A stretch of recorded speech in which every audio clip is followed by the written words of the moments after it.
Good morning to all of you. Start करें, शुरुआत करें। इससे पहले आप लोग मुझे बताएंगे कि लास्ट क्लास में हमने क्या पढ़ा था।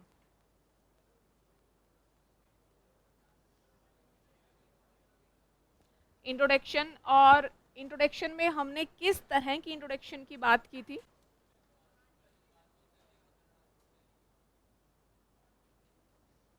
टेक्निकल टीम, हाँ, एक बार रिपीट करेंगे। क्या देखा था हमने इंट्रोडक्शन में? कहानी प्रसंग आधारित परिचय कैसे बनाए जाते हैं, और इसके अलावा कोटेशन आधारित परिचय कैसे बनाए जाते हैं। इसके अलावा एक टॉपिक भी हमने डिस्कस किया था। टॉपिक क्या था? क्या पर्यावरण संरक्षण और आर्थिक विकास साथ साथ संभव है? ठीक है, आज की क्लास में इंट्रोडक्शन लेखन के जो बाकी तरीके हैं उनकी हम बात करेंगे, लेकिन सबसे पहले आपको एक होमवर्क दिया गया था। क्या था होमवर्क? जो टॉपिक हमने डिस्कस किया था, क्या पर्यावरण संरक्षण और आर्थिक विकास साथ साथ संभव है, उसी टॉपिक के संदर्भ में आपको कहा गया था कि आप वार्तालाप क्रिएट करके लाएंगे। यानी दो पक्ष हैं जो एक दूसरे के साथ वार्ता कर रहे हैं। तो कितने लोगों ने ऐसी कोशिश की है? अच्छा, ठीक है। बाकी लोगों ने कोशिश क्यों नहीं की? आवाज आ रही है पीछे तक? ठीक है, बाकी लोगों ने कोशिश क्यों नहीं की? समय नहीं लगा। चलिए, अब क्लास में आप करके दिखाएंगे। ठीक है, सबसे पहले एक बार हम बेसिक्स देख लेते हैं। जब हम संवाद और वार्तालाप शैली की बात करते हैं तो क्या क्या चीजें इसमें आती है? क्या किसी को कोई आइडिया है कि तरीका क्या होता है और किस प्रकार से काम करता है?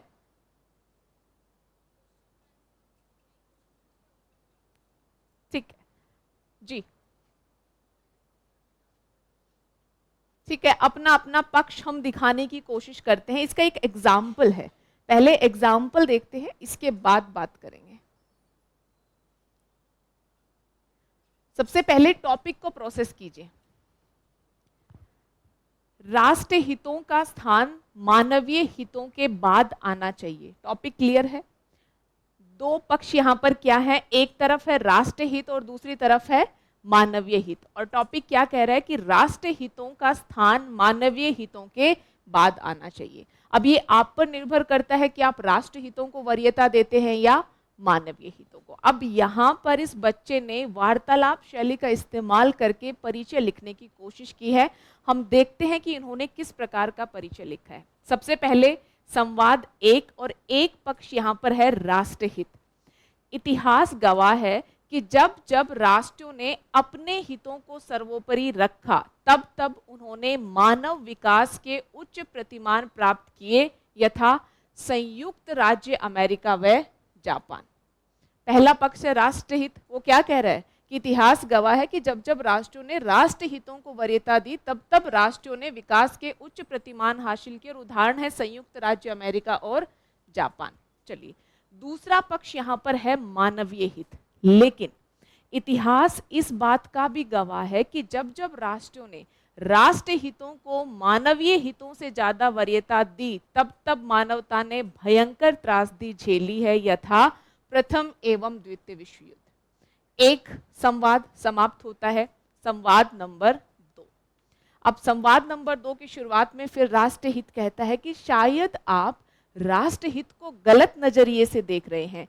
यह भी तो वास्तव में लोगों के हितों की ही पूर्ति करता है। राष्ट्र हितों की पूर्ति से ही तो मानवीय हित पूरे होंगे, ये राष्ट्रहित का कहना है। चलिए, मानवीय हित इसके जवाब में क्या कहते हैं? अच्छा, आप तो बड़े आदर्श की बात कर रहे हैं। ये कहाँ सुनिश्चित होता है कि प्रत्येक राष्ट्र के लोगों के हित, राष्ट्र हित वृद्ध मानवीय हितों की पूर्ति करेंगे? क्या मूल्य विहीन राष्ट्र हित यथा राज्य प्रायोजित आतंकवाद, आर्थिक विकास के नाम पर प्रकृति का अनियंत्रित दोहन मानवीय हित पूर्ति है? ये किसका पक्ष है? मानवीय हित का। संवाद 3। अब ये धीरे धीरे कंक्लूजन की तरफ जा रहे हैं। राष्ट्रहित, आपकी बात भी सही है, लेकिन क्या मैं यह मान लूं कि हमेशा ही राष्ट्र हितों की तिलांजलि या गौणता पर ही मानवीय हित पूर्ति होगी? मानवीय हित ऐसा नहीं है। मूल्यों से सरोकार रखने वाले राष्ट्र हित ही समावेशित होकर वृहद स्तर पर मानवीय हितों का रूप लेते हैं। दोनों का एकाकार होना ही आदर्श लक्ष्य है। अब जो वार्ता अभी मैंने पढ़ी है, इसको लेकर आप लोगों की क्या ऑब्जर्वेशन है वो आप मुझे बताएंगे कि अगर हमें इस तरीके का इस्तेमाल करना है या परिचय लिखने की इस शैली का इस्तेमाल करना है तो क्या क्या वो विशेषताएं हैं, बातें हैं, गुण हैं जो हमारी लेखन शैली में होने चाहिए? क्या क्या समझ में आ रहा है? हाँ, ठीक है। एक समझ में आया, संतुलित दृष्टिकोण। इसके अलावा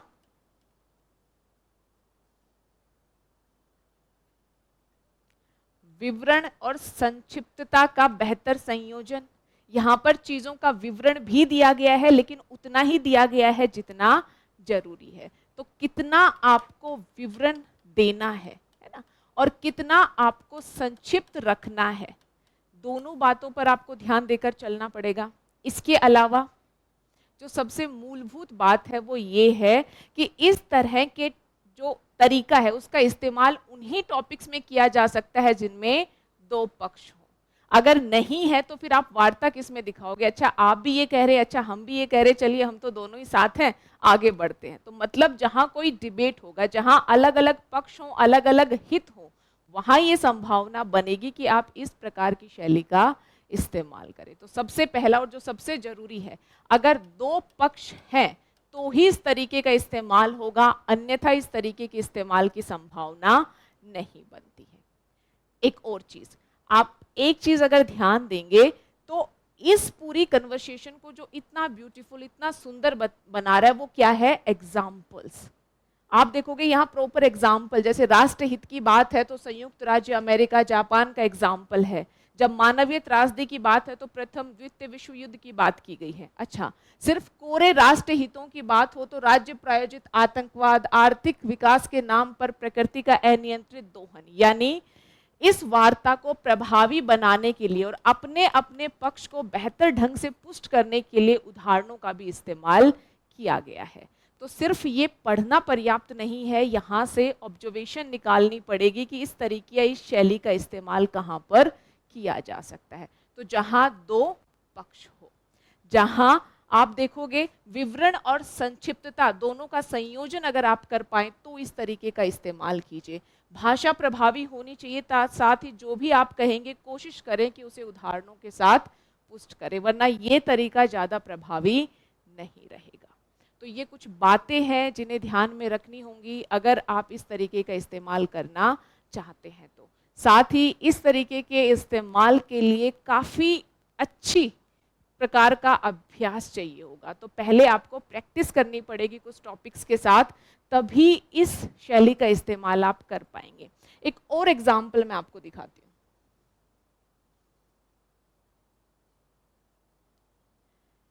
कुछ चीज़ें ऐसी हैं जिन्हें आप शांति में बेहतर सीखते हैं, कुछ तूफान में। टॉपिक हमने लास्ट क्लास में भी देखा था कि ठीक है, कुछ चीज़ें हैं जिन्हें हम शांति की अवस्था में बेहतर ढंग से सीखते हैं और कुछ चीज़ें ऐसी हैं जिन्हें हम तूफान या जब हम मुसीबत, संकट या संघर्ष की अवस्था में होते हैं तब सीखते हैं। टॉपिक का अर्थ क्लियर था? यहाँ पर देखना, ये भी एक टॉपर ही रहे हैं, लेकिन टॉपर्स भी जब टेस्ट लिखते हैं तो उनके लिए क्या है? वो अभ्यास है, उसमें गलतियाँ होती हैं, उनको सुधारा जा सकता है। तो आपको अंतर पता चलेगा दोनों कॉपीज में, एक जो अभी मैंने दिखाई थी, एक दूसरी जो मैं आपको अभी दिखा रही हूँ, और आप लोग अपनी ऑब्जर्वेशन मुझे बताएंगे कि क्या है। ये देखिए, इसमें संवाद एक, शांति। प्रत्येक मनुष्य को बेहतर बनाने तथा सार्वभौमिक मूल्य सिखाने के लिए केवल शांति ही आवश्यक है, ऐसा शांति का कहना है। तूफान का कहना है यदि तूफान नहीं होगा तो मनुष्य अपनी चुनौतियां तथा बनाई गई तकनीकियों का उपयोग कैसे करेगा? संवाद दो, शांति। लेकिन जब शांति उपस्थित है तो चुनौतियां वैसे भी कम ही पैदा होंगी और बिना शांति के तूफान तो मनुष्य का अस्तित्व ही खत्म कर देगा। संवाद 3, शांति। हाँ, मैं भी आपकी बात से सहमत हूँ। हम दोनों मनुष्य को अपने अपने स्तर पर सीख देते हैं। तूफान, आपकी बात सही है कि शांति सार्वभौमिक मूल्य है तथा तूफान भी मनुष्य को अपने दायित्व के बारे में बताता है। इन्होंने जिस तरीके का इस्तेमाल किया या जिस ढंग से लिखा वो भी अच्छा है, लेकिन अगर इन दोनों में तुलना करनी हो तो आप क्या पा रहे हैं इस वार्ता में? क्या इसमें वो प्रभाव है जो पहले वाली वार्ता में था? क्यों नहीं है? क्योंकि यहां पर एग्जाम्पल का अभाव है, सिर्फ कोरी बात है, और सिर्फ बात कहने से या अपना व्यू पॉइंट बता देने से काम नहीं चलेगा, आपको उसे पुष्ट करने के लिए उदाहरण भी देने पड़ेंगे। यहाँ कुछ भी उदाहरण दिए जाते थे, जैसे कि यहाँ पर तूफान ये कह सकता है ना कि द्वितीय विश्व युद्ध हुआ तभी तो यूएन की स्थापना होती है, तो तूफान के बाद ही ये परिणाम सामने आता है। अशोका का एग्जाम्पल भी दिया जा सकता है कि जैसे कि व्यक्तित्व विकास में या महत्वपूर्ण बदलाव में भी तूफान सहायक है, जैसे कि अशोक में हम चारित्रिक या व्यक्तित्व में बदलाव देखते हैं। इसी तरह शांति के भी कुछ उदाहरण हो सकते थे। अगर ये छोटे छोटे एग्जाम्पल यहाँ पर लिंक हो जाते तो ये जो वार्ता है ये भी उतनी प्रभावी हो जाती जितनी पहले वाली वार्ता थी। तो ये मैसेज था, ये खराब नहीं है अपने आप में, ये भी अच्छे स्तर का लिख लेंगे वो भी बहुत अच्छी बात है, लेकिन चूंकि अब हम अच्छे स्तर की बात कर रहे हैं तो कुछ चीजें हैं जिन्हें आपको ध्यान में रखकर चलना पड़ेगा। तो सबसे बेसिक रूल, जब भी वार्तालाप शैली के इस्तेमाल के बारे में विचार करें, पहले ये सोचें कि क्या टॉपिक आपको अनुमति दे रहा है कि हम इस तरीके का इस्तेमाल करें, अर्थात क्या टॉपिक में दो पक्ष हैं? अगर हैं तो आप इस तरीके का इस्तेमाल कीजिए। दूसरी बात, आप जो दो पक्ष हैं, जैसे पहली जो वार्ता दिखाई वहां पर बच्चे ने राष्ट्रहित को राष्ट्रहित लिखा था, मानवीय हित को मानवीय हित लगा था। आप चाहें तो इन्हें व्यक्ति का रूप भी दे सकते हैं, एक को राष्ट्र लिख सकते हैं, दूसरे को मानव लिख सकते हैं, इससे कोई बड़ा अंतर नहीं आएगा, आप पर निर्भर करता है कि आप कैसे लिखेंगे। तीसरी बात, यहाँ जो दो स्टूडेंट की कॉपी मैंने दिखाई उन्होंने संवाद 1, संवाद 2, संवाद 3 बनाए। ऐसा भी कोई रिजिड रूल नहीं है कि आपको 3 ही संवाद बनाने हैं, ठीक है। ऐसा भी कोई रिजिड रूल नहीं है कि आप संवाद लिखे ही लिखिए, आप नॉर्मल कन्वर्सेशन एक के बाद एक, एक के बाद एक, अगर 4 बार आर्ग्यूमेंट देकर आपको लग रहा है कि आपका टॉपिक कंक्लूड हो रहा है, 5 बार आर्ग्यूमेंट देकर, वो जो भी लगे आप अपने अनुसार निर्धारित कर सकते हैं। लेकिन ध्यान रहे जो भी लिखें उसमें पक्ष क्लियर हो, भाषा आपकी प्रभावी होनी चाहिए, जितना जरूरी उतना विवरण दें और संक्षिप्त में लिखने की कोशिश करें, और साथ ही जो लिख रहे हैं उसे प्रभावी बनाने के लिए उदाहरणों का इस्तेमाल जरूर करें। अब मैंने बताया था कि ऐसे या निबंध लेखन में सब्जेक्टिविटी बहुत है, मैं इससे पहले वाले एग्जाम्पल पर जाती हूँ। ये देखिए, कंपैरेटिवली ये जो तरीके का इस्तेमाल करके परिचय लिखा गया है, मैंने वर्ड लिमिट कितनी बताई थी? 100 से 150। कहीं ना कहीं वर्ड लिमिट क्रॉस हो रही है, तो अगर आप कुछ अच्छा लिख रहे हैं जिसमें गुणवत्ता है, तो अगर 10, 20, 30 शब्द आप ज़्यादा भी इस्तेमाल कर देंगे तो उससे कोई भारी फर्क नहीं पड़ना चाहिए। मेन क्या है कि आप क्वालिटी दे पा रहे हैं, आप निबंध का अर्थ समझ पा रहे हैं, उसे कनेक्ट कर पा रहे हैं, आपकी लेखन शैली प्रभावी है, आपके पास उदाहरण हैं। अगर ये सारी चीज़ें आपके पास हैं, आपका दृष्टिकोण सही है, संतुलित ढंग से आप चीज़ों को नाप तोल पा रहे हैं, अगर ये गुण है, तो छोटा मोटा थोड़ा बहुत अगर आप रूल से इधर उधर भी हो जाते हैं तो उससे आपके अंक पर कोई प्रभाव नहीं पड़ेगा। ठीक है, क्लियर है? अब एक टॉपिक लिखिए। टॉपिक यही है, कुछ चीजें ऐसी हैं जिन्हें हम शांति में बेहतर सीखते हैं, कुछ तूफान में। कुछ चीजें ऐसी हैं जिन्हें आप शांति में बेहतर सीखते हैं, कुछ तूफान में।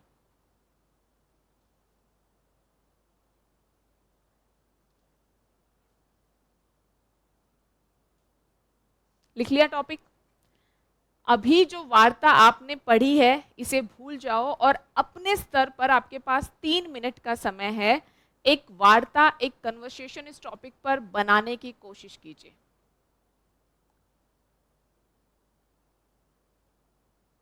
रूल्स याद हैं? संक्षिप्त प्लस विवरण, साथ ही जो लिखे उसके साथ उदाहरण भी देने की कोशिश करें, और भाषा आपकी प्रभावी होनी चाहिए। ये 3 चीजें ध्यान में रखकर वार्ता बनाने की कोशिश कीजिए। कुछ चीजें ऐसी हैं जिन्हें आप शांति में बेहतर सीखते हैं, कुछ तूफान में।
सबसे पहले हिचकिचाना नहीं है, जो मन में आए सही गलत लिख डालिए, कोई आपको जज नहीं कर रहा है।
स्टार्ट करें? चलिए, कौन बताना चाहेगा सबसे पहले? जी बताइए।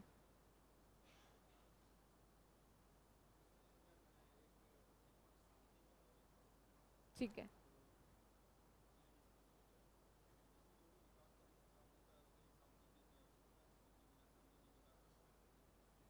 ठीक है, एक एक करके मैं सबको बताती हूँ। इनका कहना है कि शांति का जो पक्ष है वो कह रहा है कि जो भी विकासात्मक गतिविधियां हैं उनके होने के लिए शांति जरूरी है, क्योंकि शांति के बिना ऐसा नहीं हो सकता। ठीक है, ठीक है, इन्होंने इंफ्रास्ट्रक्चर के कुछ एग्जाम्पल दिए हैं, कुछ फिजिकल इंफ्रास्ट्रक्चर, कुछ सोशल इंफ्रास्ट्रक्चर, जैसे कि स्कूल का निर्माण, पुल का निर्माण। ठीक है।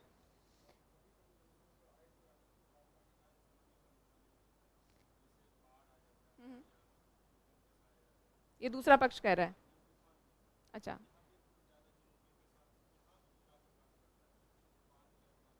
हम्म, ठीक है, दूसरा पक्ष तूफान है, जो कह रहा है कि कई बार मनुष्य के सामने इस प्रकार की चुनौतियां आती हैं कि उसे संभलने का मौका नहीं मिलता है, तब भी उसे कुछ निर्माण करना पड़ता है। उसके भी कुछ एग्जाम्पल इन्होंने दिए हैं। ठीक है, इसके अलावा जी।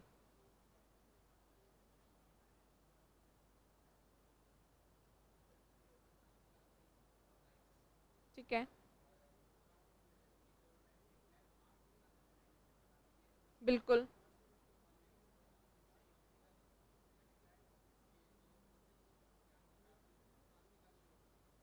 हम्म,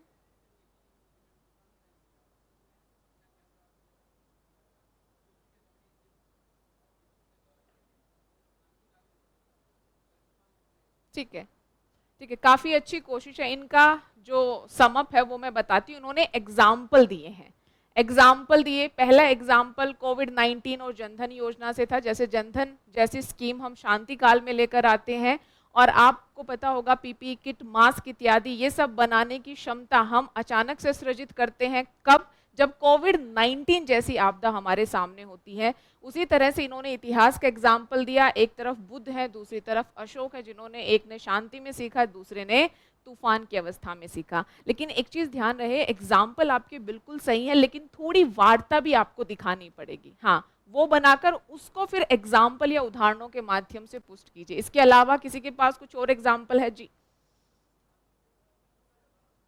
अच्छा, ठीक है, पहले इनका सुन लेते हैं, फिर आप पर आते हैं। जी।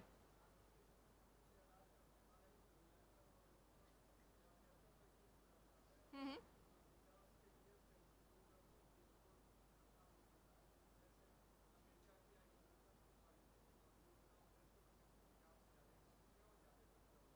ठीक है, एक पक्ष इनका कहना है कि शांति पक्ष ये कह रहा है कि जब शांति की अवस्था होती है तो व्यक्ति अच्छे से विचार कर पाता है और दूरदर्शी निर्णय, योजनाएं या कार्यक्रम चला पाता है। उसके लिए इन्होंने अमेरिका के कुछ नीतियों के उदाहरण दिए। इसके बाद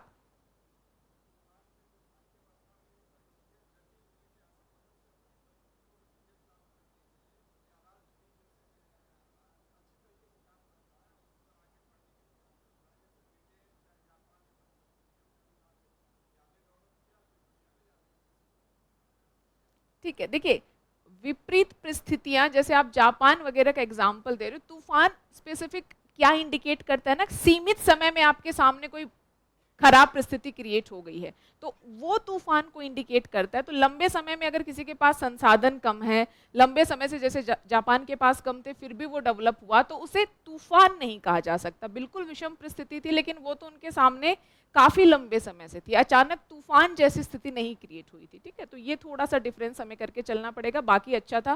पीछे कुछ बताना चाह रहे थे आप जी, किसके बारे में?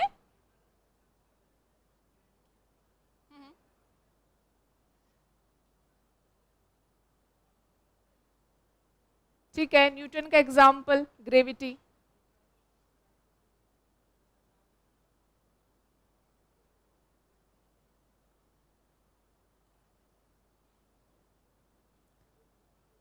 ठीक है, देखिए एग्जाम्पल आपने सही बताई, यहाँ पर असंख्य हो सकते हैं और जितना मुझे समझ में आ रहा है आप सही दिशा में सोच भी रहे हैं। बस काम क्या करना है कि थोड़ा सा एक तो टॉपिक को अच्छे से समझ के जो भी लिखें उस पर ध्यान दें, थोड़ा सा आर्ग्यूमेंट दें और उसके बाद एग्जाम्पल दें। और अभी तक जो आपने लिखा है, देखिए एक चीज और है, वो सिर्फ एक ही संवाद तक सीमित है। जब आप इस संवाद को आगे लेकर जाएंगे तब क्या होगा, क्योंकि सारी चीजें सब अगर एक ही संवाद में सारे एग्जाम्पल सब डाल दिया तो आगे के लिए कुछ नहीं बचेगा। इसलिए सहजता से अच्छे से कोशिश करना। एक और टॉपिक लिखिए, उस पर भी थोड़ी कोशिश कीजिए। वो टॉपिक कंपैरेटिवली आप लोगों के लिए इजी है, कल होमवर्क में दिया था उसी टॉपिक पर अभी आप लोग संवाद बनाएंगे जिसने नहीं बनाया है। क्या पर्यावरण संरक्षण और आर्थिक विकास साथ साथ संभव है?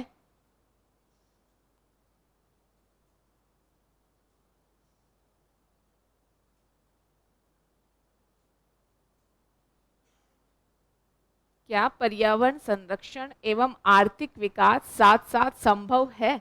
इस पर भी आप वार्ता बनाएंगे। वही 2 से 3 मिनट का समय है, कोशिश कीजिए।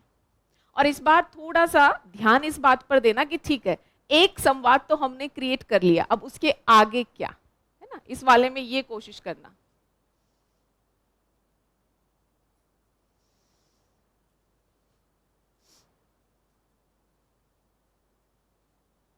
सबको एक बार थोड़ा विचार करने देते हैं फिर लेते हैं आपका।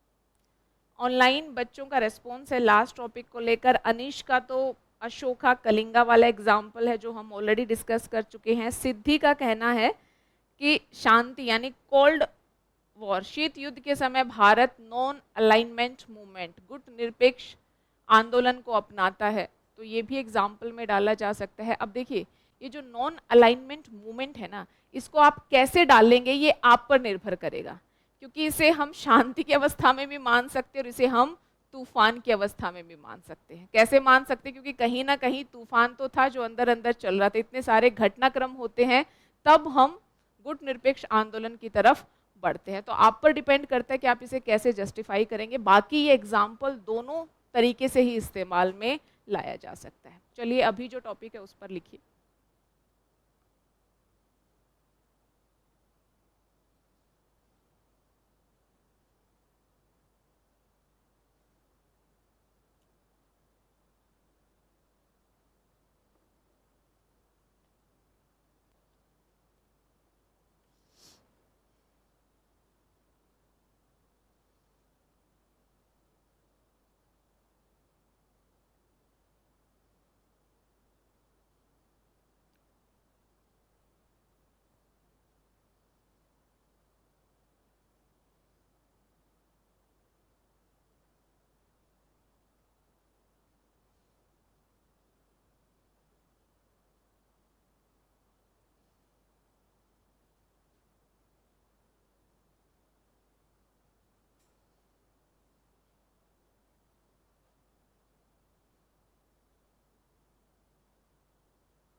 लिखा?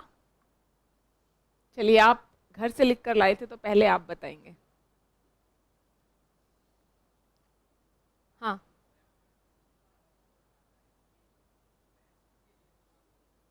अच्छा ठीक है, फिर मैं क्लास के बाद देख लूंगी इसे। जी आप बताइए। हाँ,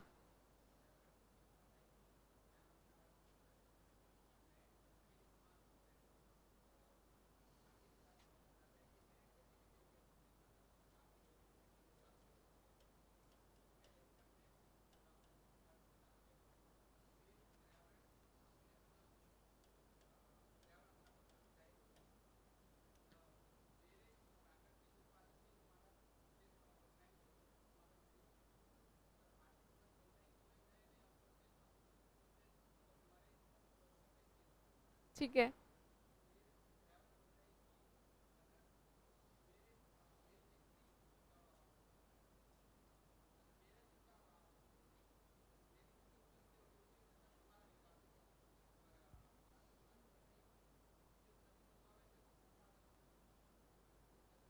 ठीक है, इन्होंने जो बताया, पहले अर्थ से शुरुआत करते हैं कि दोनों का अर्थ क्या है, फिर पर्यावरण अपना पक्ष रखता है कि मैं हूं तभी आर्थिक विकास संभव है ना। फिर आर्थिक विकास अपना पक्ष रखता है, बिल्कुल एक तरीका है जो बिल्कुल सही है। ठीक है, इसके अलावा जी।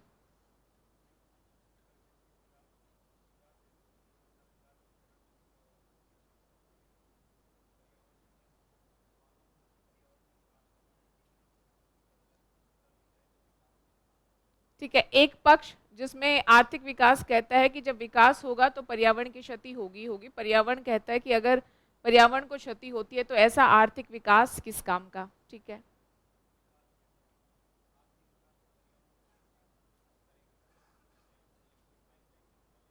ठीक है, आर्थिक विकास कहता है कि मेरे द्वारा ही जो है पर्यावरण का संरक्षण भी संभव है, जैसे इलेक्ट्रिक व्हीकल्स, इलेक्ट्रिक मोबिलिटी। ठीक है,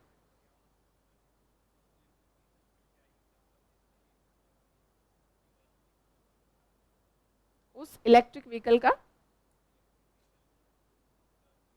हम्म,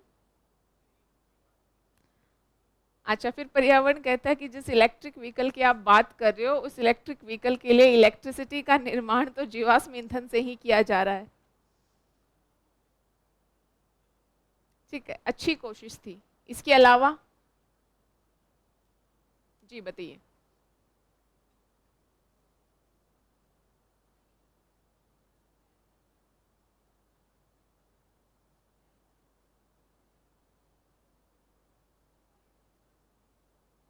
आवाज आपकी आगे तक नहीं पहुंच पा रही है। और किसी ने कुछ लिखा है, कुछ सोचा है? अच्छा, कुछ सोच पा रहे हैं आप लोग, पहले ये बताएंगे। हाँ, एक बार इनका, चलिए आप बताइए तब तक।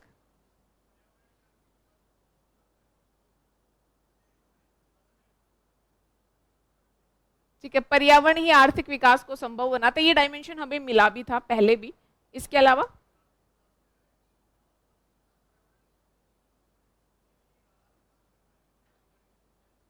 ठीक है,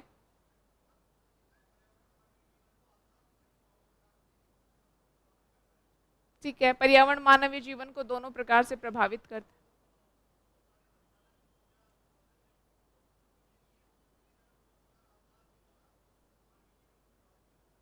ठीक है,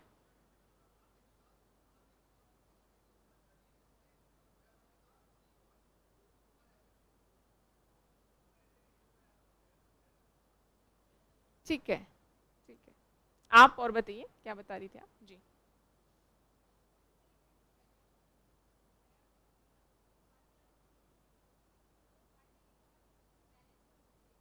ठीक है,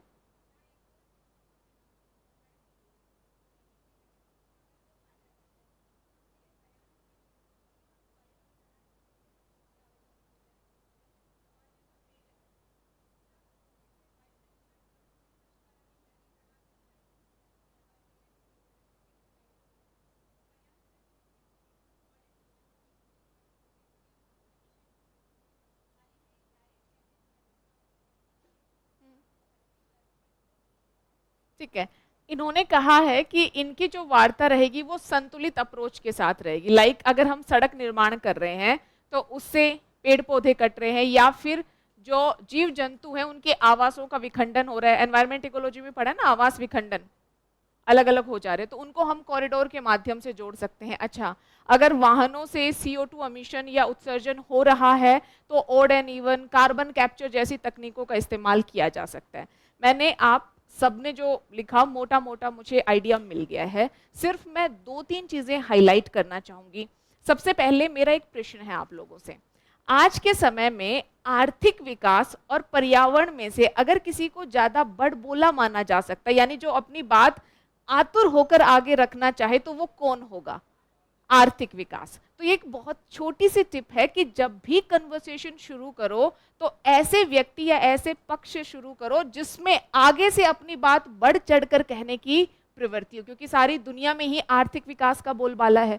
तो क्या आप कुछ ऐसा नहीं लिख सकते कि आर्थिक विकास अपना जो है महिमा मंडन करते हुए कहता है कि आज जो इस दुनिया में चकाचौंध है, आज जो व्यक्ति कुछ ही मिनटों में जो है घंटों की दूरी तय कर पाता है, व्यक्ति इस ग्रह से परे जाकर भी चीजों को अनुभव कर पा रहा है, आज डिजिटलाइजेशन के माध्यम से जो भी इतने सारे आर्थिक विकास के एग्जाम्पल हैं, कुछ भी XYZ डालो, ये सब किसके चलते संभव हो पाया है? मेरे चलते ही संभव हो पाया है। अब इसके उत्तर में पर्यावरण फिर दूसरा पक्ष रख सकता है, पर्यावरण का पक्ष क्या होगा? लेकिन आज जो व्यक्ति को सर्द मौसम आते ही मास्क का इस्तेमाल करना पड़ रहा है ना, जीवित रहने के लिए गुणवत्ता युक्त वायु व्यक्ति के पास नहीं बची है, जल है उसमें आर्सेनिक, यूरेनियम तक का मिश्रण जो हमें मिल रहा है, वो भी किसका परिणाम है? आर्थिक विकास का ही परिणाम है। तब फिर अगला पक्ष आर्थिक विकास का आएगा कि फिर क्या लगता है आपके अनुसार आर्थिक विकास नहीं होना चाहिए?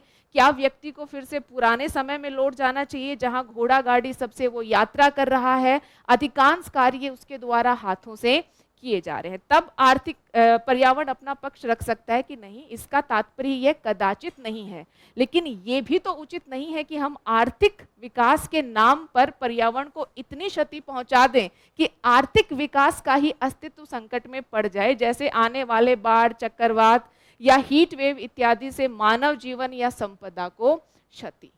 तो उसके बाद आर्थिक विकास होगा, तो आपके अनुसार क्या होना चाहिए? इस पर पर्यावरण कह सकता है कि जो संतुलित विकास है या संधारणीय विकास है वही उचित है, कि व्यक्ति वो जीवन स्तर भी प्राप्त करे कि उसका जीवन गरिमामय हो जाए, साथ ही व्यक्ति के जीवन के लिए स्वच्छ वायु, जल, जो मौलिक आवश्यकताएं हैं उससे भी किसी प्रकार का समझौता ना हो। यानी जो सस्टेनेबल डेवलपमेंट है, संधारणीय विकास है, वही इस प्रश्न का सही उत्तर है।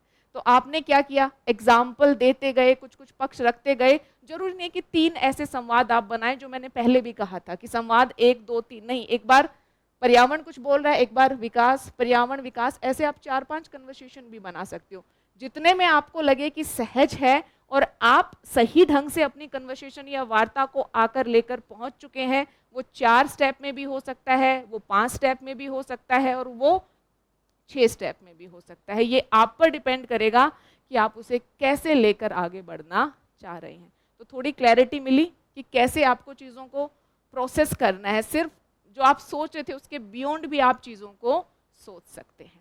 क्लैरिटी मिली? अब जब भी ऐसा कोई टॉपिक देखेंगे, आप घर पे थोड़ा सोचने का अभ्यास करेंगे। बिल्कुल मुश्किल काम नहीं है ना। अगर इरादे पक्के कर लिए कि हमें सोचना ही है, अच्छे से लिखना ही है, तो अभ्यास कीजिए, आप निश्चिंत ही लिख पाएंगे। लास्ट टॉपिक पर एक बच्चे ने ऑनलाइन भेजा है, शांति, हाँ, शांति पर शिव शंकर लिख रहे हैं कि प्राचीन भारतीय दर्शन में आत्मीय शांति को प्राथमिकता दी गई है तथा शांति को ही जीवन का वास्तविक आनंद बताया गया है। अब तूफान कह रहा है कि विश्व में आजकल सभी वृहद परिवर्तन तूफान या प्रतिकूल परिस्थितियों से जनित है।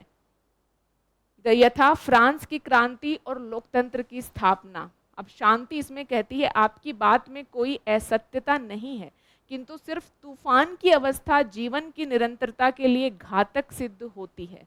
उदाहरण के लिए शीत युद्ध की निरंतरता का परिणाम सोवियत संघ का विघटन था। तूफान, इसका अर्थ है कि जीवन के उतार चढ़ाव में शांति और तूफान दोनों का होना जरूरी है, अन्यथा मानव एक आयामी दृष्टिकोण से बंधा रह जाएगा। शिव शंकर मिश्रा, इतनी अच्छी जो है कन्वर्सेशन या वार्ता क्रिएट करने के लिए आप बधाई के पात्र हैं। अच्छा लगा पढ़कर? एग्जाम्पल भी बड़े ही रेलिवेंट थे, भाषा भी काफ़ी प्रभावी थी, तो आपको भी इस दिशा में कोशिश करनी है। तो ये था तीसरा तरीका। पहले हमने बात की कहानी तरीके की, है ना, कहानी प्रसंग। दूसरा हमने बात की कौन सा तरीका था? कोटेशन। और तीसरा वार्ता। अब चौथा तरीका आप लोगों के लिए तुलनात्मक रूप से काफी इजी रहेगा। क्या है चौथा तरीका? प्रश्न उठाकर परिचय लिखना।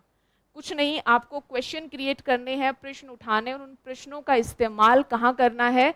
इंट्रोडक्शन में करना है। टॉपिक लिखिए, भारतीय शिक्षा प्रणाली। भारतीय शिक्षा प्रणाली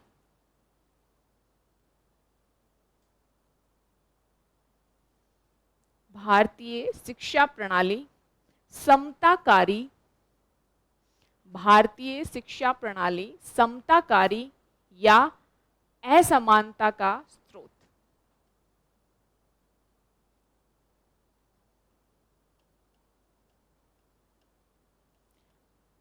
भारतीय शिक्षा प्रणाली समताकारी या असमानता का स्रोत। अब इस टॉपिक को देखकर अगर कुछ प्रश्न आपको बनाने हैं, और प्रश्न कौन से होंगे? जिनका उत्तर आप आगे निबंध में दोगे, तो वो प्रश्न क्या हो सकते हैं? जरा कोशिश कीजिए। 2 मिनट का टाइम है, विचार कीजिए और मुझे बताइए।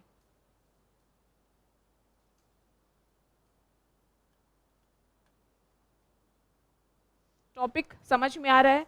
भारतीय शिक्षा प्रणाली आपको क्या लग रहा है? समताकारी है या असमानता का स्रोत है? टॉपिक को ध्यान से देखना। ये सिर्फ ये नहीं पूछ रहा है कि भारतीय शिक्षा प्रणाली समताकारी है या असमानताएं हैं, उसके बियॉन्ड ये टॉपिक जा रहा है। भारतीय शिक्षा प्रणाली समताकारी या असमानता का स्रोत, यानी कि जो भारतीय शिक्षा प्रणाली में असमानता है, उससे ओवरऑल और अनेक प्रकार की असमानताएं भी पैदा होती है ना समाज में, क्योंकि शिक्षा अवसर का काम करता है। अगर शिक्षा नहीं है तो बहुत सारे अवसर आपके पास होते हुए भी आप उनका लाभ नहीं ले पाएंगे। समझ रहे हो? तो आपको क्या लग रहा है कि भारतीय शिक्षा प्रणाली समताकारी है या उसमें असमानता है, जो अनेक और प्रकार की असमानताओं को जन्म देती है? ये इस टॉपिक का अर्थ है। अब जरा प्रश्न बनाने की कोशिश कीजिए कि अगर ये टॉपिक आपके सामने आए तो वो कौन कौन से भाग होंगे जिनको आप जरूर डिस्कस करोगे, वो भाग ही आपके प्रश्न बनेंगे। तो कोशिश कीजिए, क्या कुछ आप सोच पा रहे हैं, फिर मैं बताती हूँ। पहले पहले सोच लीजिए, 1 से 1.5 मिनट 2 मिनट का टाइम लीजिए, सारे लोग पहले प्रोसेस कीजिए, फिर हम बात करेंगे।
विचार किया? चलिए बताइए कि कौन कौन से प्रश्न इस टॉपिक को देखकर आपके मन मस्तिष्क में आए। जी हाँ, अभी आते हैं।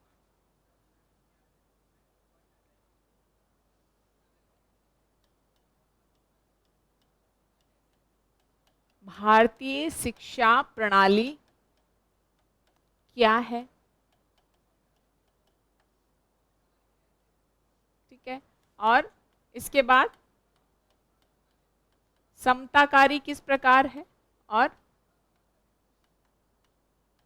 असमानता किस प्रकार है।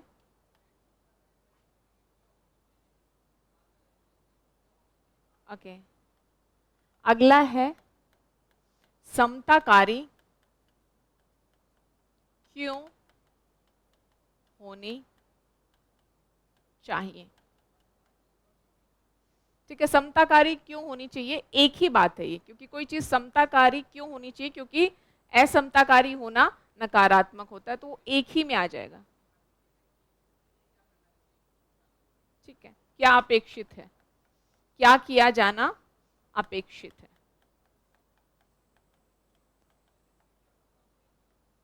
ओके, फिर हम गए प्रभाव पर। ठीक है, इसके अलावा कुछ और हो तो आप लोग मुझे बता सकते हैं, किसी ने कुछ अलग सोचा है आगे से। जी ओके, इनका कहना है भारतीय शिक्षा प्रणाली पर समालोचनात्मक निबंध। ठीक है, विशेषताएं, भारतीय शिक्षा प्रणाली की विशेषताएं क्या हैं और कमियां क्या हैं, इन पर हमें प्रकाश डालना है। पहला था समालोचनात्मक निबंध लिखना है। इसके अलावा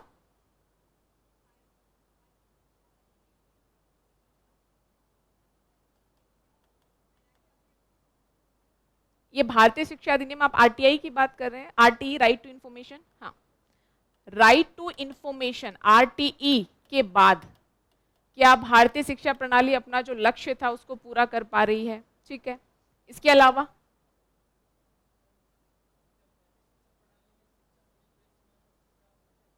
ओके, क्या सभी को, क्या शिक्षा समान रूप से प्राप्त है। अगला प्रश्न,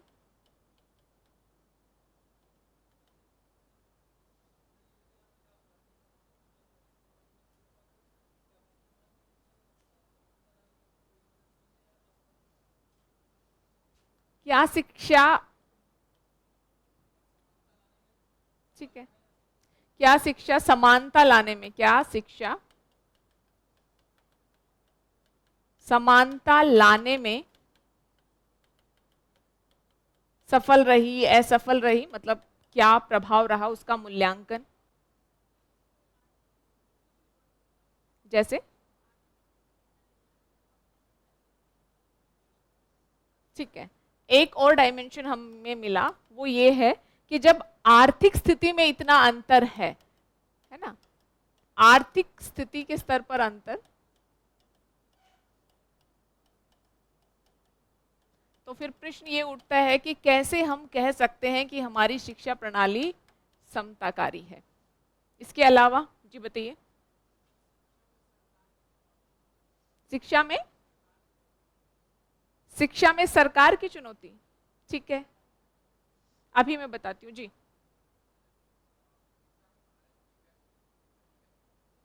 वैश्विक स्थिति, वैश्विक परिदृश्य में अगर भारत को हम कंपेयर करें, तुलना करें, तो भारत की स्थिति कैसी है। ठीक है, ऑनलाइन भी बच्चे ने लिखा है, मैकाले शिक्षा नीति, न्यू एजुकेशन पॉलिसी अगर समताकारी है तो समाज इसका दीर्घकालिक प्रभाव क्या पड़ेगा।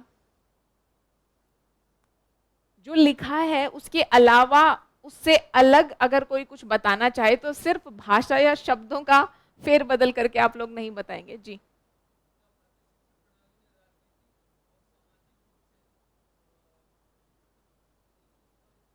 समताकारी व्यवस्था स्थापित की है, क्या भारतीय शिक्षा प्रणाली ने सामाजिक आर्थिक रूप से समताकारी व्यवस्था स्थापित की है जी।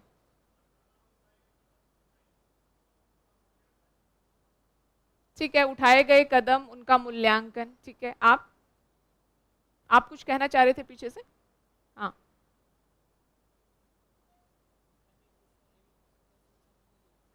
शिक्षा क्यों जरूरी है।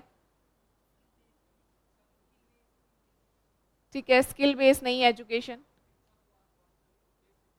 शिक्षा का वास्तविक उद्देश्य क्या है। जनसांख्यिकीय लाभांश में शिक्षा की क्या भूमिका हो सकती है, बहुत सारे अब पर्सपेक्टिव मिल गए हैं। अब थोड़ा विराम देते हैं और देखते हैं कि कितनी बातें सही हैं, किसमें क्या कमियां हैं। ठीक है जी।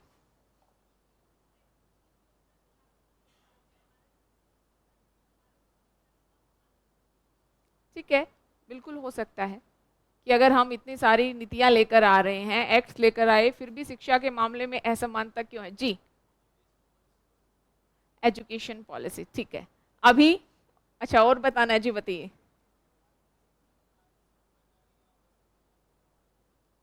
भारतीय शिक्षा प्रणाली समताकारी या असमानता दोनों की झलक या दोनों का जो है प्रतिबिंब है। ठीक है, चलिए अभी हम रोकते हैं और अभी आप समझेंगे। देखिए, कुछ ऑब्जर्वेशन मैंने लिखी नहीं, कुछ क्वेश्चन मैंने लिखे नहीं, जस्ट आपको बताया। लाइक न्यू एजुकेशन पॉलिसी के बारे में भी आया और बहुत सारे और डायमेंशन आए, ऑनलाइन में काले नीति, बहुत सारी चीज़ें आई। यहाँ पर भी कुछ चीज़ें लिखी गई हैं। एक बात जो आपकी क्लास में काफ़ी प्रशंसनीय है, क्वेश्चन उठाकर इंट्रोडक्शन लिखने की शैली के बारे में, वो ये कि आप लोगों ने एटलीस्ट ये समझने की कोशिश की कि हर एक कंटेंट का पॉइंट क्वेश्चन नहीं बन सकता। क्वेश्चन क्या बन सकता है, स्ट्रक्चरिंग का जो पार्ट होगा वो।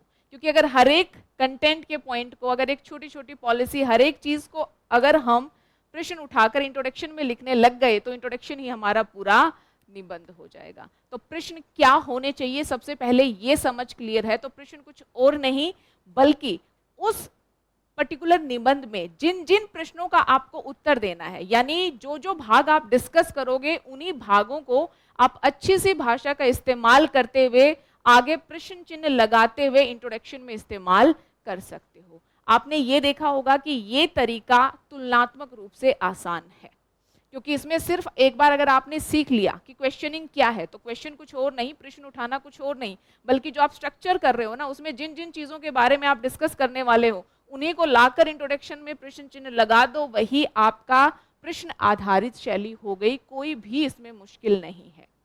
दो तीन बातें हैं जो आपको ध्यान में रखनी है। पहली बात ये, अगर आप बहुत ही सीधे प्रश्न उठाएंगे तो वो प्रभाव नहीं क्रिएट होगा। तो थोड़ा सा प्रश्न जब उठाएं, लिखें, तो यहाँ पर भाषा का जो आपका पकड़ है भाषा पर, वो काफ़ी जरूरी हो जाती है। थोड़ी सी अगर अच्छी भाषा का इस्तेमाल करके लिखेंगे तो प्रश्न उठाकर लिखी गई इंट्रोडक्शन या परिचय भी प्रभावी होगा। दूसरी बात, क्या ये तरीका अकेला इंट्रोडक्शन में यूज हो सकता है? ऐसा बिल्कुल नहीं है। आप चाहो तो ऊपर कोटेशन लिख दो और नीचे प्रश्न क्रिएट कर दो, आपकी पूरी इंट्रोडक्शन हो जाएगी। क्योंकि मैंने पहले भी बताया था कि सिर्फ कोटेशन मात्र लिख देने से आपका परिचय पूरा नहीं होगा। तो इसे आप जो छोटे छोटे इंट्रोडक्शन लिखने के तरीके हैं उनके साथ मिक्स एंड मैच भी कर सकते हो। और तीसरी चीज, ये कहाँ इस्तेमाल में आ सकता है, जब मैंने आपको स्ट्रक्चर के बारे में बताया था तो क्या देखा था हमने, एक निबंध के कौन कौन से हिस्से होते हैं, क्या क्या था? सबसे पहले था परिचय,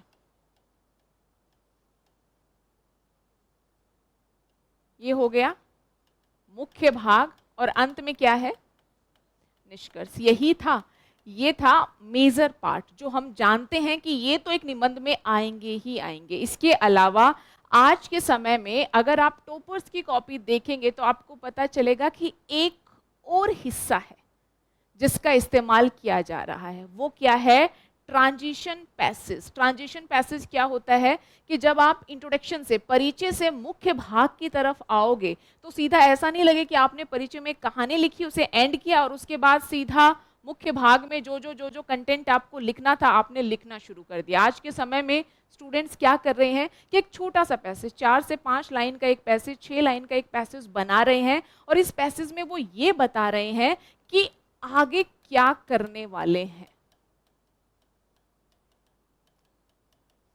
यही क्या कहलाता है, ट्रांजिशन पैसेज। और ये आज के समय में जरूरी क्यों हो गया, या क्यों बच्चे इस तरीके का इस्तेमाल कर रहे हैं? क्योंकि निबंध मुख्यतः क्या पूछे जा रहे हैं, अमूर्त तरह के। तो अमूर्त तरह के निबंध में अगर आप एग्जामिनर को पहले ये क्लैरिटी दे देते हो कि देखिए ये मुद्दे हैं जिनके बारे में मैं इस निबंध में बात करने वाला हूं, तो एग्जामिनर भी थोड़ा क्लियर रहता है। और दूसरी बात, जो अनुमान कहता है, आइडिया कहता है, वो ये है कि एग्जामिनर आपके 1000 से 1200 शब्दों के पूरे निबंध को पढ़े, ये पॉसिबल नहीं है। वो तेजी से पढ़ते हैं तो मेन जो हाईलाइटेड चीजें, जितनी क्लैरिटी आप देंगे उतने ही अच्छे से आपने कितने सारे भागों पर चर्चा की है ये एग्जामिनर को क्लियर होगा, वो आपसे इंप्रेस होंगे और आपको मार्क्स देंगे। तो इसलिए चूंकि अमूर्त तरह के विषय पूछे जा रहे हैं, इसलिए बच्चे पहले ही प्रश्न उठाकर ये क्लियर कर दे रहे हैं कि देखिए ये प्रश्न है, इनका उत्तर आपको मेरे इस निबंध में मिलेगा। तो ये जो प्रश्न उठाकर इंट्रोडक्शन लिखने का तरीका है, इसको आप बहुत सारी जगह पर इस्तेमाल में ला सकते हैं। आप चाहो तो, अगर आपको ये तरीका सही लग रहा है, कुछ और आपके पास अच्छी कहानी नहीं है, वार्ता नहीं क्रिएट हो रही, कुछ ज़्यादा समझ में नहीं आ रहा, प्रश्न उठाना तो आसान है, प्रश्न उठाकर आप परिचय भी लिख सकते हो। और मान लीजिए आपने परिचय में वार्ता शैली का इस्तेमाल कर दिया, आपने परिचय में कहानी, प्रसंग या कोई भी दूसरे तरीके का इस्तेमाल कर दिया, तो आप क्या करेंगे कि जब आपकी इंट्रोडक्शन खत्म होगी उसके बाद प्रश्न उठाएंगे और बताएंगे कि इस टॉपिक में आप किस किस बारे में बात करने वाले हैं। इसका मैं एक उदाहरण आपको दिखाती हूँ।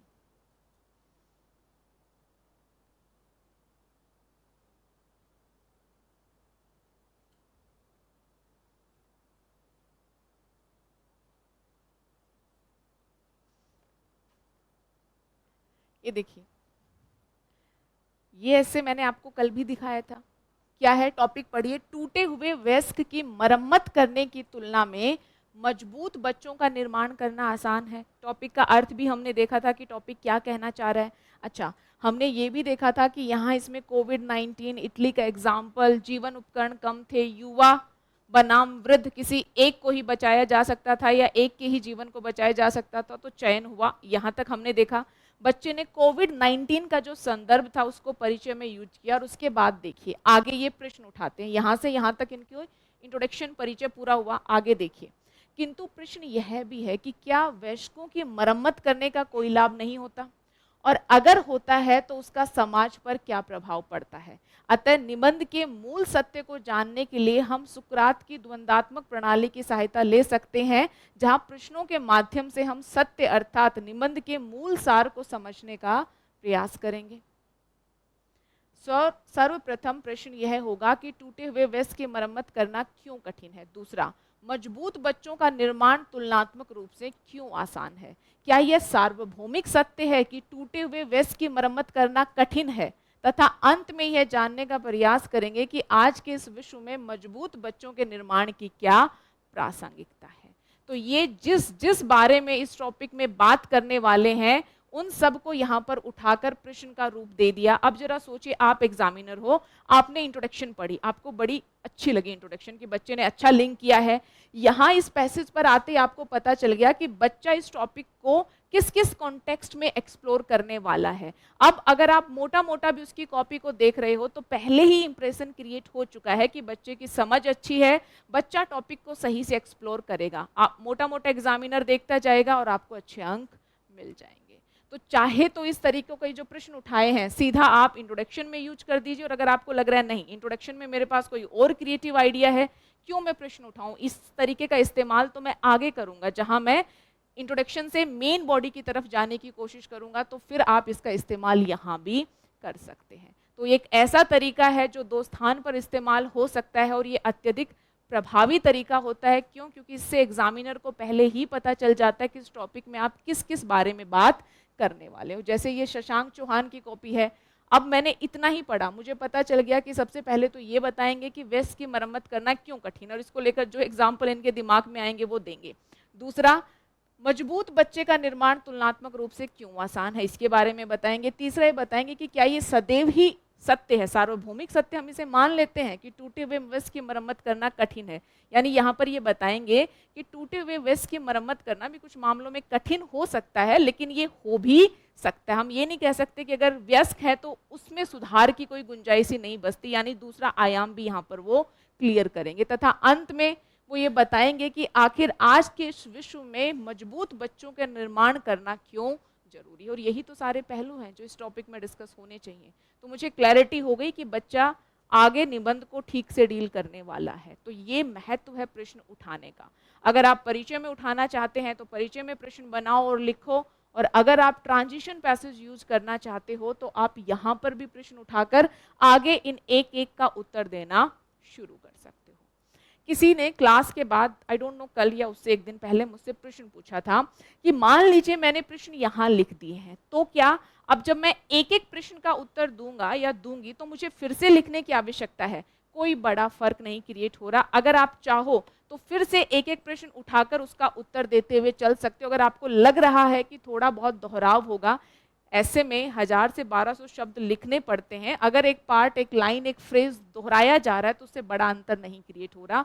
फिर भी अगर आपको लग रहा है तो आप सीधा एक एक का उत्तर देना शुरू कर दो। एक काम जरूर करना, जहां जिस प्रश्न को डील कर रहे हैं वो जो मेन फ्रेज आए उसे आप बॉक्स में डाल देंगे, ताकि उस बॉक्स से एग्जामिनर को ये पता चल जाए, देखिए यहां पर आपने ये पार्ट डिस्कस किया है, अब आप दूसरे पार्ट पर आ गए हो, अब आप तीसरे क्वेश्चन पे आ गए हो, है ना। तो ये छोटी छोटी चीजें हैं, इनका कोई 1 फीट रूल नहीं होता।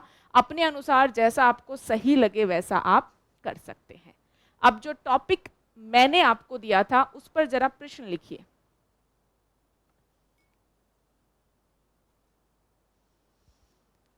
पहला प्रश्न, भारतीय शिक्षा प्रणाली का उदय एवं स्वरूप किस प्रकार का रहा है?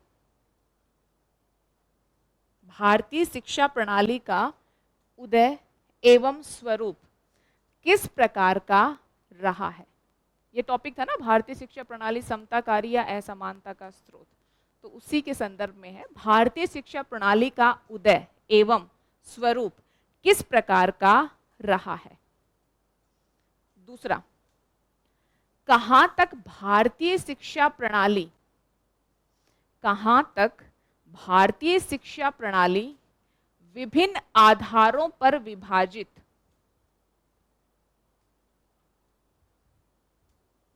कहां तक भारतीय शिक्षा प्रणाली विभिन्न आधारों पर विभाजित भारतीय समाज का,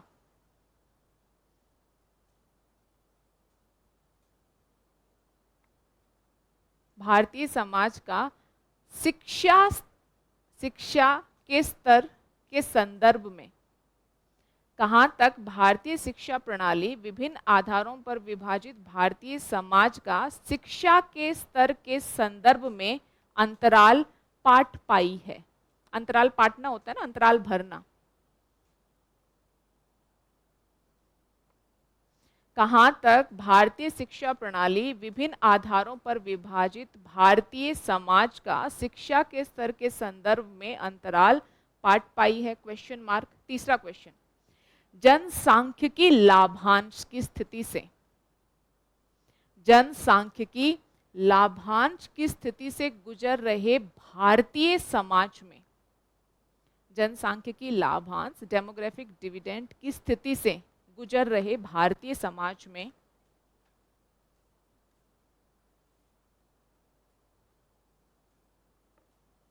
जनसांख्यिकीय लाभांश की स्थिति से गुजर रहे भारतीय समाज में क्या शिक्षा के स्तर पर, क्या शिक्षा के स्तर पर आज भी असमानताएं विद्यमान है?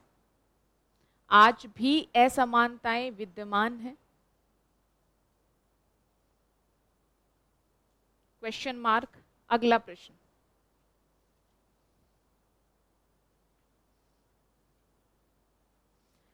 किस प्रकार ये असमानताएं, किस प्रकार ये असमानताएं पहले से विद्यमान असमानताओं को, किस प्रकार ये असमानताएं पहले से विद्यमान असमानताओं को और प्रखर कर रही हैं?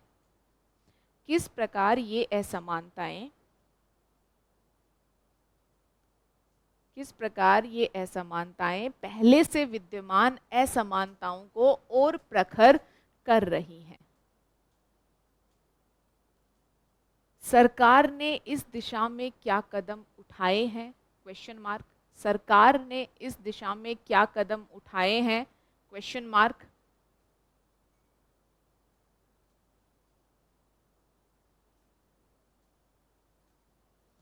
विभिन्न आधारों पर विद्यमान, विभिन्न आधारों पर विद्यमान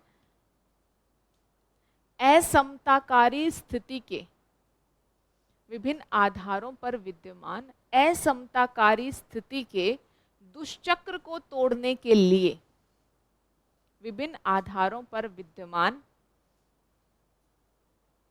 असमान स्थिति के या असमताकारी स्थिति के दुष्चक्र को तोड़ने के लिए और क्या किया जाना अपेक्षित है।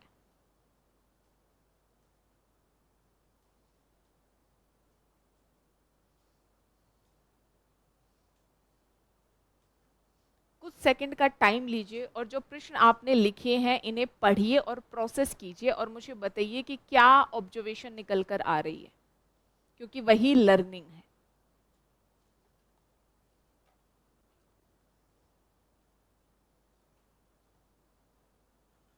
सबसे पहले इस टॉपिक में जिस जिस बारे में हम बात करने वाले हैं वही सारे प्रश्न हैं कि शिक्षा क्या है, शिक्षा प्रणाली का उदय कैसे रहा, स्वरूप क्या रहा संक्षिप्त में। अच्छा, दूसरा हम ये देखेंगे कि समताकारी बनाने के लिए हमने क्या क्या किया और कहाँ तक हम सफल हो पाए, जो आप लोगों ने बताया था कि ये आना चाहिए। तीसरा पहलू, हमने कुछ नहीं किया, सिर्फ एक फ्रेज जोड़ दिया, जनसांख्यिकी लाभांश, लेकिन बात आगे वही है कि हम ये देखेंगे कि आज भी शिक्षा के स्तर पर कहाँ असमानताएं हैं। आप लैंगिक आधार पर बात कर सकते हो, आप सरकारी निजी शिक्षा की बात कर सकते हो, आप ग्रामीण शहरी शिक्षा की बात कर सकते हो, आप प्राथमिक द्वितीयक तृतीयक स्तर की शिक्षा की बात कर सकते हो। अलग अलग आधार पर बात करके आप ये दिखाओगे ना कि ठीक है कुछ समानताएं आई हैं, जैसे राइट टू एजुकेशन हम लेकर आए, साक्षरता दर बढ़ी है, लैंगिक जो अंतराल था साक्षरता दर में वो कम हुआ है, लेकिन बाद में आप यही बताओगे लेकिन आज भी अंतराल बना हुआ है। और आज तो नए तरह के अंतराल जुड़ गए हैं, जैसे डिजिटल डिवाइड। तथ्यों के माध्यम से, आर्ग्यूमेंट्स के माध्यम से ये बात बताओगे कि आज भी शिक्षा के स्तर पर असमताकारी स्थिति है। आगे ध्यान देना, टॉपिक क्या था, भारतीय शिक्षा प्रणाली समताकारी या असमानता का स्रोत। तो आगे आपको ये बताना पड़ेगा कि शिक्षा के स्तर पर जो असमताकारी स्थिति है वो शिक्षा तक ही नहीं रुकती, बल्कि फिर वो समाज में अलग अलग प्रकार की सामाजिक आर्थिक असमानताओं को जन्म देती है। तो वो सामाजिक आर्थिक असमानताएं क्या हैं, सरकार ने इस दिशा में क्या कोशिश की है और क्या किया जाना अपेक्षित है ताकि हम इस दुष्चक्र को तोड़ पाएं। तो यही सारे पहलू होंगे आई थिंक जो आप सभी इस टॉपिक में डिस्कस करोगे। इसके अलावा भी कुछ हो सकता है, मोटा मोटा यही है। अच्छा, दूसरा, जब हमने प्रश्न बनाए तो हमने क्या किया, पहली बात कि जो जो हमें डिस्कस करना है टॉपिक में उन्हीं को हमने उठाकर प्रश्न का रूप दे दिया। दूसरी चीज हमने क्या की कि थोड़ा सा हमने अच्छी भाषा का इस्तेमाल करते हुए अपने प्रश्नों को थोड़ा भारी बनाने की कोशिश की। प्रश्न वही, आप सीधा ये कह सकते हो कि शिक्षा प्रणाली का उदय स्तर क्या है, समताकारी क्यों है, असमताकारी क्यों है और किस प्रकार की असमानताएं हैं, लेकिन हमने अच्छी भाषा का इस्तेमाल करते हुए अपने प्रश्नों को प्रभावी बनाने की कोशिश की। अब इसमें एक थोड़ा सा ट्विस्ट है, अगर आपने अपने प्रश्नों का इस्तेमाल इंट्रोडक्शन में करना है तो कोशिश करना अच्छी भाषा का इस्तेमाल करें। अगर आपको यहाँ पर करना है ट्रांजिशन पैसेज में, यहाँ अगर आप सिंपल प्रश्न भी लिख दोगे तो उससे काम चल जाएगा, क्योंकि परिचय थोड़ा प्रभावी होना जरूरी है और परिचय में भाषा की भूमिका अत्यधिक महत्वपूर्ण होती है। तो इस दिशा में आप कोशिश कर सकते हो। ना ही चीज़ों को हमें अत्यधिक फैलाना, जितना जरूरी है उतना ही हमें लिखना है। एक चीज और जो एक बहुत बड़ी कमी मैंने काफी सारी कॉपीज में देखी है, प्रश्न उतने ही बनाओ जिनका उत्तर आप दे पाओ। कई बार मैंने देखा है कि परिचय हम बना रहे हैं, हम प्रश्न उठा रहे हैं, हम शुरुआत में उठा देते हैं, लेकिन बाद में हम उन प्रश्नों को समेट ही नहीं पाते। कुछ बच्चों की कॉपी में कुछ प्रश्नों का तो उत्तर है, बाकी का नहीं है। तो इससे हो सकता है आप प्रश्न ना बनाते तो एग्जामिनर के दिमाग में नहीं आता, लेकिन आपने प्रश्न बनाकर तो लिख दिए लेकिन उनका उत्तर नहीं दिया, तब एग्जामिनर को जरूर पता चलेगा कि कॉपी में कुछ तो पूरा नहीं है। अच्छा, इस पहलू को तो बच्चे ने डिस्कस किया ही नहीं है। तो प्रश्न उतने बनाओ जितने बनने चाहिए, दूसरा उतने बनाओ जिनका आप उत्तर दे पाओ। तो अत्यधिक प्रश्न बनाने की आवश्यकता नहीं है। किसी भी टॉपिक में जो आपको मैक्सिमम स्कोप मिलता है ना, वो 4-5 तरह के प्रश्न बनाने का ही मिलता है, उससे ज्यादा नहीं मिलता। बाकी टॉपिक पर डिपेंड करेगा, किसी में हो सकता है 3 ही प्रश्न हो, किसी में 7-8 तक भी पहुंच जाए। वो टॉपिक कैसा है प्लस आपकी समझ कैसी है, ये दोनों फैक्टर मिलकर ये निर्धारित करेंगे कि आप कितने प्रश्न बना सकते हो। जैसे इस टॉपिक में अगर कोई बच्चा ये सोच ही नहीं पाता कि इस स्टेटमेंट के विपक्ष में भी कुछ हो सकता है क्या, कि कोई जरूरी है कि टूटे हुए वेस्ट की मरम्मत करना कठिन ही है या नहीं करनी चाहिए, विपक्ष में भी कुछ हो सकता है। तो ये आपके सोचने पर निर्भर करेगा कि आप कितने भाग एक टॉपिक में लिख सकते हैं या कितने हिस्सों में एक टॉपिक को तोड़ सकते हैं। क्लियर हुआ? प्रश्न उठाने की जो तरीका है या शैली है उसके बारे में एक टॉपिक लिखिए और थोड़ा सा अभ्यास और करके दिखाइए मुझे। टॉपिक लिखिए परंपरागत नैतिकता। परंपरागत नैतिकता आधुनिक जीवन की मार्गदर्शक नहीं हो सकती है। परंपरागत नैतिकता आधुनिक जीवन की मार्गदर्शक नहीं हो सकती है।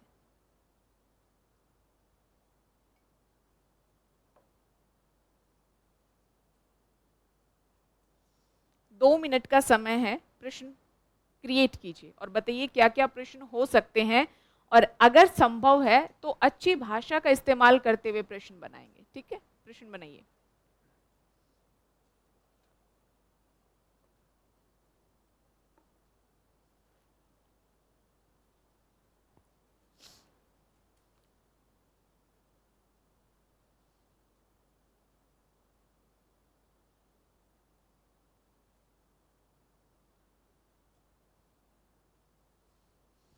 जो लास्ट टॉपिक था उसमें ऑनलाइन बच्चों ने लिखा है, जो लिखा है वो मैक्सिमम सही है। रामा राम है, वो कह रहे हैं कि प्राचीन और आधुनिक शिक्षा प्रणाली की तुलना करके हम परिचय दे सकते हैं। बिल्कुल, देखिए ये जो टॉपिक मैंने दिया उसमें मैंने आपको कहा कि आप प्रश्न बनाओ। इसका अर्थ बिल्कुल ये नहीं है कि आप बाकी दूसरे तरीके इंट्रोडक्शन के यूज नहीं कर सकते। अगर आपको शिक्षा के संदर्भ में कुछ अच्छे तथ्य रिपोर्ट यूज करनी है वो भी आप इंट्रोडक्शन में कर सकते हैं। आपको कोई कहानी मिल रही है, आप कहानी का इस्तेमाल भी कर सकते हैं। ये तो सिर्फ एग्जाम्पल दिया है कि प्रश्न कैसे बनाए जा सकते हैं। बाकी तरीकों का जब आपको लगे आप इस्तेमाल कर सकते हैं। ठीक है, अब सोचिए।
प्रश्न बनाए, चलिए बताइए।